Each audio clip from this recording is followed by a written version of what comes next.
All right, it's Friday. You're going to watch some NFL draft. You're driving home. You're on I-84. You're ready to get this thing going. What's going on? And welcome to Idaho Sports Talk. Love this. Vandal Spring Game, 7 p.m. on ESPN+. I'll throw that in there. But the big thing, the NFL draft. Prater, last night. And first off, let me just ask the fans. Your team, your thoughts. Are you excited right now? Or are you ticked off, huh? Are you bugged? Let us know. 208-424-9300. What is the pulse of you when it comes to the NFL team that you root for? JP's excited as a Bears fan.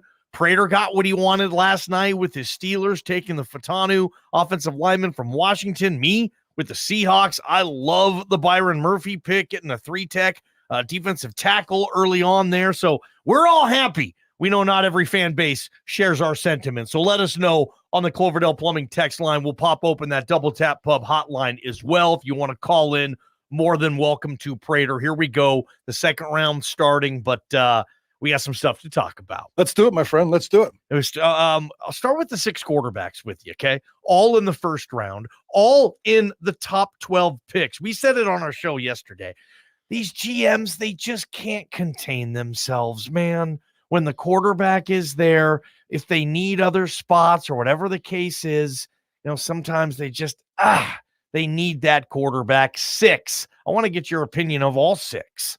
Well, that's first and foremost, that's why I think the Falcons couldn't resist Michael Penix. And I understand the Kirk Cousins thing, and I don't feel the angst that a lot of other people do in terms of that one. And as a matter of fact, I think that's just good, smart business. The NFL should have 2 quarterbacks on every team. And if one's old and one's young, I don't care what the kind of money. It's not like Arthur Blank is going to go broke if he's giving Kirk Cousins a lot of money. He can cut Kirk Cousins in a couple of years, save a lot of money on that contract, and all of a sudden here comes Penix. I got no problem with a guy like Penix sitting for a couple of years.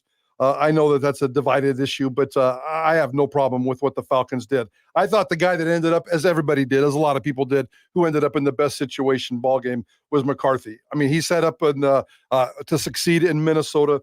He's got nice weapons. He's got a couple wide receivers. He's got a tight end. He's got a left tackle. He's got a running back. He's got a coaching staff around him. I think him and Jaden Daniels, in terms of the infrastructure around him, and a young kid needs 3 different things. He needs great ownership, great coaching, and a great roster. And I think Daniels and McCarthy checked a lot of boxes last night. We'll see about everybody else. I think Caleb Williams is kind of fun.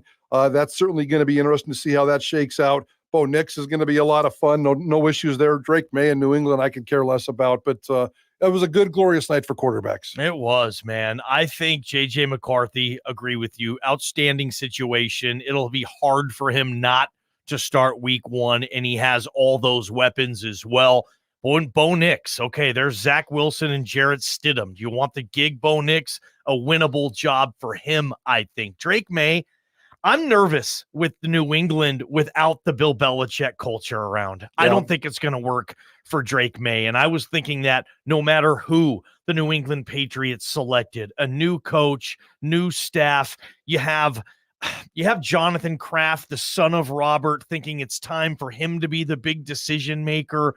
I don't trust New England. I wouldn't buy Drake May stock if these are all new stocks going on NASDAQ or whatever, Prater. I would stay away from Drake May. Jaden Daniels, I think they're going to be patient with him at Washington. Even if he starts this year, I don't think that fan base, they've been through so much. I don't think they're going to put a lot of pressure on him to be good instantly. Who's the other quarterback? Jaden Daniels. Oh. Who's their presumptuous starter before him? I think Jaden Daniels will probably get the job. Okay. I think they give it to him right away. But like I meant patience where he might suck for a year and a half, and they're not going to want to do what the Bears did and get the guy out of town type of thing. And last, Caleb Williams, a lot of pressure on him. We'll see how he handles it.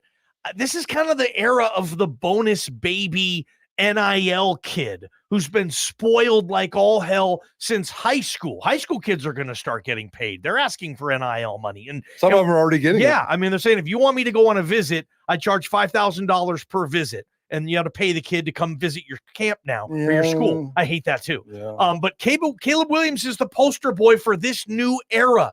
So I am interested. I want to see how he's going to fit in and take a hold of that with grown men there. And Michael Penix, this clearly it's the worst situation for him because he's not going to get to play no matter what he does, I think, early on. But it's the best situation for him because when he does play, he is going to be ready. And hell yeah, he's going to learn under Kirk Cousins quite well. Those 6 quarterbacks. If Kirk Cousins, decides to play nice, it sounds like Kirk Cousins is already pouting and whining. Yeah. I don't like that look. I thought he whined and pouted a lot last year, and I'm not a big fan. He's obviously a great human being. I like his moxie. I like the fact that he's done a lot of different things in the NFL, but I also think he's a little bit soft and a little bit of a whiner. Maybe that explains his pressure and his postseason track record. But I think it's fine for Penix. It's okay to sit for a couple of years and do your thing, especially when you're getting paid. And we'll see how that shakes out in Atlanta. But I have no problem with Michael Penix sitting behind Kirk Cousins. And maybe Kirk Cousins isn't even ready this fall. What if Kirk Cousins isn't even ready coming off of that Achilles? Yeah. And what if all of a sudden in camp, Michael Penix is just blowing it up and they have a decision to make this fall? And then you got the $180 million backup quarterback. How are they going to handle that? So that's a potential storyline for me. The Bears thing, it gets us all very excited. Those are 2 really fun toys to play. But are we naive to think that two superstars are both going to work out? I mean, it's almost like, in the NFL, the success rate's 50% or whatever it is. Okay, so I'm going to go ahead and assume that one of those guys isn't going to work out. Now, the fact that they're attached, quarterback and wide receiver, you would think that they would kind of parallel no matter what they would do. But can Caleb Williams be great and Rome Odunze not? Can Rome Odunze be great and Caleb Williams not?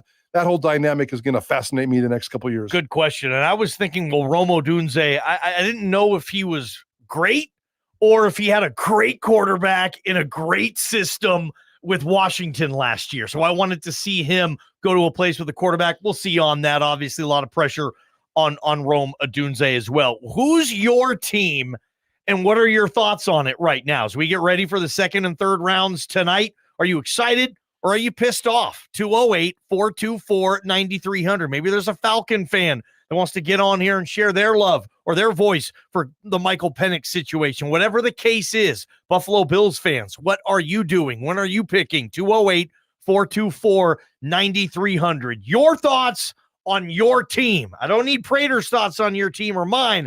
I want your thoughts on your team. So text us and call us, Prater. When we come back, we're going to hear from George Holani's agent and George Holani. And April 26th, the magic of April 26th, the greatest day in Boise State football history. Isn't that crazy? April 26th. I bet you don't know what's going on with April 26th today, but you will in a couple of minutes. JP, have that sucker ready on Prater and the Ballgame. From the Beacon Plumbing Traffic Studios, this is Ticket Traffic.